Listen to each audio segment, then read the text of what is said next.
दुरूद शरीफ मगर पढ़िए, अल्लाहुम्मा सल्ली अला सय्यिदिना मौलाना मोहम्मद सल्लल्लाहु अलैहि वसल्लम सलामन अलैका या हबीबी या रसूलल्लाह सल्लल्लाहु अलैहि वसल्लम।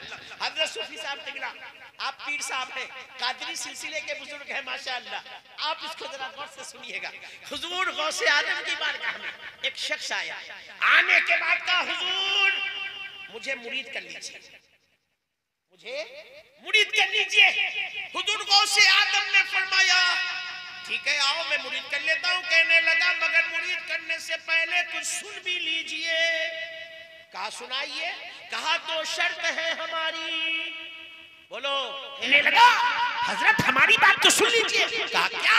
कहा हमारी दो शर्त है, उसी दो शर्त पर हम आपसे मुरीद होंगे। कहा क्या शर्त है तुम्हारी? कहा हमारी शर्त यह है कि हम चोर हैं, मुरीद हो जाएंगे मगर चोरी करते रहेंगे। चोरी करेगा? अरे अल्लाह ने कुरान में कहा वस्सारिकु वस्सारिकतु फक़्तउ अयदियहुमा, चोर के दोनों हाथ काट दो।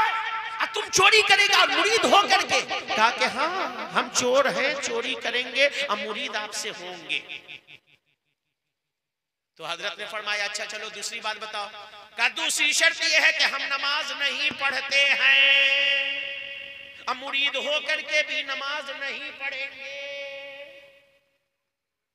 हजरत ने कहा तो बहुत बड़ा बेवकूफ आदमी आ गया, ये चोरी भी करेगा, ये नमाज भी पढ़ेगा और हमसे मुरीद होगा। कहा नहीं नहीं ऐसे आदमी को मैं मुरीद नहीं कर सकता, तुम मुरीद नहीं हो सकते हो। कहने लगा क्यों नहीं मुरीद कर सकते हैं? जब आप चोर को कुतुब बना सकते हैं तो चोर को मुरीद नहीं बना सकते। तो हजरत ने फरमाया ऐसी बात है तो हमारी भी एक शर्त है। कहा आपकी क्या शर्त है? बोलिए। कहा हमारी ये शर्त है कि नमाज मत पढ़ना, मगर जब नमाज का टाइम होगा तो कहीं पर भी खड़े होकर के अजान देना, कहीं पर भी खड़े होकर के क्या कह देना? बोलो ना यार, ये स्टेज वालों के लिए तकरीर कुछ थोड़ी ना कर रहा हूं, आपके लिए क्या कह देना? अजान कह देना। कहा हजरत हमें मंजूर है। कहा मंजूर है तो हाथ आगे बढ़ाइए।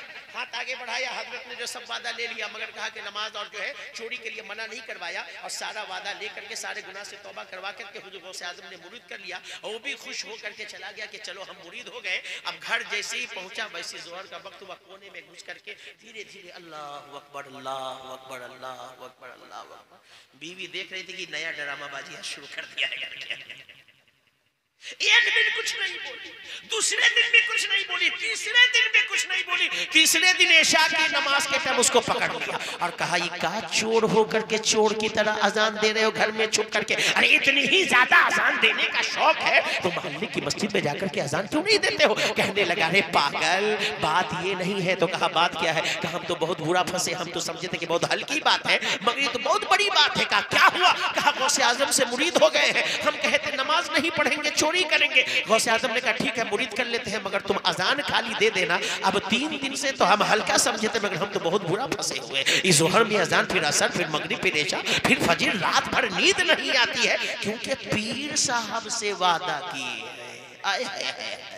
अरे गौसे आजम के वक्त का चोर भी मुरीद होता था तो इतना अपने पीर परस्त पीर के हुक्म का पाबंद होता था, और आज तो नमाजी रोजेदार हाजी भी मुरीद हो करके रात में मुरीद होता, सुबह में झूठ बोलता है। हाँ आज मुरीद और पीर का वही हाल है। अब पीर साहब का भी गरीब अगर मुरीद फोन कर दिया हजरत कहाँ? अरे बाबू हम तो अभी बेंगलोर में है। कहाँ से तुमने घर आना? और अमीर आदमी फोन किया कोई बात नहीं है अभी हम फ्लाइट पकड़ रहे हैं, कल तुम्हारे घर पहुंच जाते हैं। ये हाल है। मगर हम समझते हैं अल्हम्दुलिल्लाह सूफी अख्तर हुसैन साहब किबला बड़े ऊंचे पैमाने पर होंगे, क्योंकि ये सरकाए सुरकाही के नवाजे हुए हैं। अल्हम्दुलिल्लाह सरकाहे सुरकाही ने इन्हें उस वक्त सब कुछ अता कर दिया था जब ये अपने माँ के शिकम में थे। अल्हम्दुलिल्लाह जानते हैं सरकार सुरकाही से हजरत की वालिदा मुरीद है, और हजरत 7 महीने के अपने माँ के शिकम में थे, तभी सरकार सुरकाही ने कह करके बुलवाया था कि जाओ फलानी को भेजो हम उसको मुरीद करेंगे। अब मुरीद कर होने के लिए जब आई तो कहा सरकारे सुरकाही दादा तैग अली शाह साहब रहमतुल्लाह अलैह ने कि अरे बहू तू तो आ गई मुरीद होने के लिए, मगर पेट में का जो बाबू है उसको कैसे मुरीद करे? उसका इजाजत कौन देगा? ओ अंधो मेरे नबी के इल्म गैब पर उंगली उठाने वालों, तुम कहते हो नबी पीठ के पीछे की खबर नहीं शाह हैं जो ये बता रहे हैं पेट में 7 महीने का बच्चा के बच्ची है। ये नबी के गुलामों के इल्मे गैब का आलम है, तो मेरे नबी के इल्मे गैब का आलम क्या होगा। दादा तैग अली शाह ने खबर दे दी पेट में बेटा नहीं, बेटी नहीं, बेटा है। उसकी इजाजत कौन देगा? कहा हुजूर उसकी इजाजत हम दे रहे हैं, मुरीद कर लीजिए। तो मैं समझता हूं कि जिसको हजरत दादा तैग अली शाह ने माँ के शिकम में ही नवाज दिया हो तो वो पीर साहब तो ऐसे नहीं हो सकते हैं। अल्लाह तबारक व तआला से दुआ है कि मौला हमारे जितने भी ऐसे वैसे पीर हैं सबको अल्लाह हिदायत अता फरमा दे। तो मोहतरम वो कहने लगा हम तो बहुत हल्का समझे थे, ये तो बहुत भारी मसला है। बीवी ने कहा ये तुम्हारा काम है, तुम्हारे पीर साहब गौसे आजम का काम है, तुम लोग समझो। हम तो तुमको ये कहने के लिए आए हैं कि 3 दिन से चोरी करने गए नहीं हो, घर में राशन पानी सब खत्म है। अगर आज रात चोरी नहीं की है तो कल से लॉकडाउन है, नाश्ता खाना सब बंद। यही तो हम भी सोच रहे हैं, चोरी करने जाए तो कर जाए, ये तुम समझो। क्या अच्छा ठीक है आज रात में हम जाते हैं। रात के 11 बजे घर से निकला है, बगदाद की गलियों में घूमता फिरता एक बहुत बड़े हवेली के सामने जाकर के रुका। कहा इतनी लंबी चोरी आज कर लेते हैं कि 2-3 महीने की छुट्टी हो जाएगी, फिर खाली अजान देते रहे। अब घर में जब घुसा और घुस करके उस कमरे में पहुंचा जहां ढेर सारा मालो दौलत रखा हुआ था, तो पहले तो देरी तक देखता ही रहा। जब होश आया तो जल्दी जल्दी बोरे में भरने लगा। जब भरने लगा तो चोरी लालच, इसको भी भर ले, इसको भी भर ले, इसको भी ले ले, उसको भी ले ले, ये भी ले ले, वो भी ले ले। इधर उधर करते करते कब फजर का वक्त हुआ उसको पते ही नहीं चला। और जब बोरे का मुंह बंद करके आंगन में निकला, फजर की अजान का टाइम हो गया। कहा था पीर साहब ने कि जहां पर वक्त हो जाए वहीं पर अजान दे देना। अब कहने लगा गौसे आजम ने कहा अजान देना, अब क्या करें, फजर का वक्त हो गया। अब जिसके घर में चोरी करने के लिए घुसा था उसी के आंगन में खड़ा होकर के कहने लगा अल्लाहु अकबर, अल्लाहु अकबर।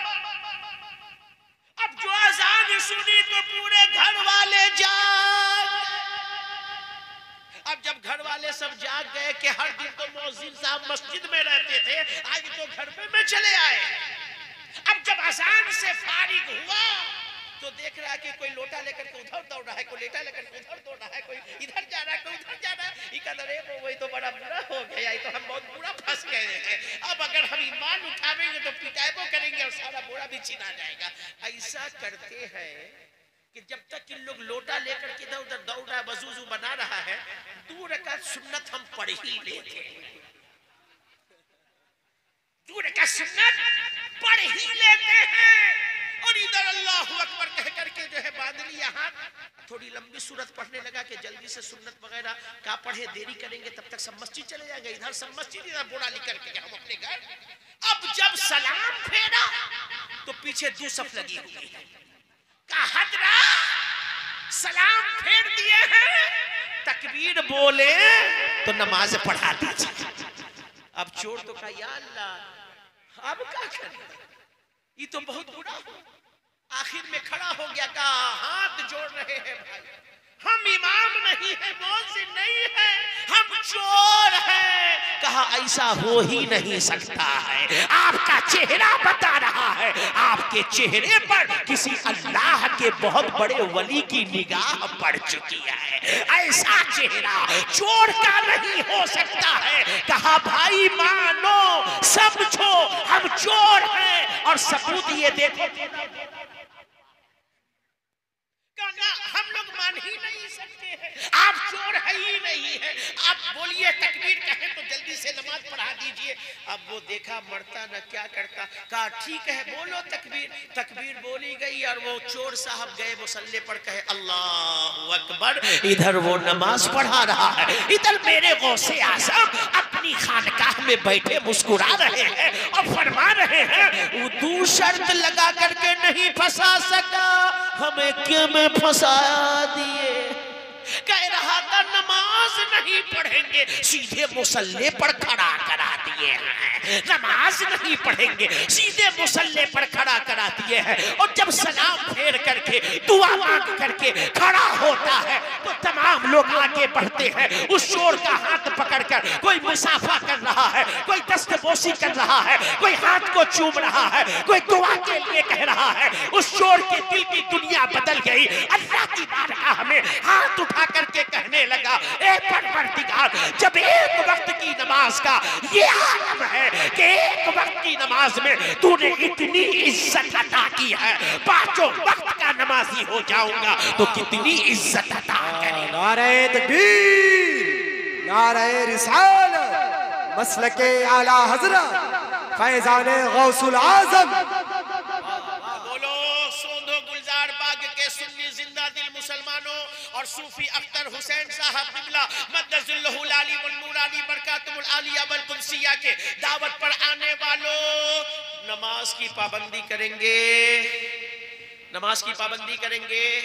जो नमाज नहीं पढ़ते हैं, रमजानुल मुबारक का मुकद्दस महीना इंशाअल्लाह 3 या 4 मई से शुरू हो जाएगा, बल्कि यूं कहो 2 या 3 अप्रैल से शुरू हो जाएगा। अगर 29 का चांद हुआ तो 2 अप्रैल को मगरिब के वक्त से, अगर 30 का चांद हुआ तो 3 अप्रैल को जो है मगरिब के वक्त से शुरू हो जाएगा। एक आसान और बहुत अच्छा नुस्खा दे करके जा रहा हूँ। रमजानुल मुबारक के महीने में अच्छे अच्छे बेनमाजी भी नमाजी बन जाते हैं। ऐ लोगों, मैं आपसे कहूँगा 30 दिन रमजानुल मुबारक के महीने में जमाअत के साथ नमाज पढ़ना और 10 दिन ईद का महीने के अंदर 10 दिन जो है ईद के महीने में जमाअत के साथ नमाज पढ़ लेना। अल्लाह की कसम, जो शख्स भी 40 दिन बाजमाअत नमाज पढ़ ले फिर वो बेनमाजी नहीं रह सकता, फिर वो बेनमाजी नहीं रह सकता। 30 दिन रमजान में पढ़ोगे और 10 दिन ईद उल मुबारक के महीने में रख लेना। 40 दिन जमाअत के साथ आप नमाज पढ़ लीजिए, हमें कहने की जरूरत नहीं पड़ेगी। 40 दिन जमाअत के साथ नमाज पढ़ने वाला कभी बेनमाजी नहीं हो सकता।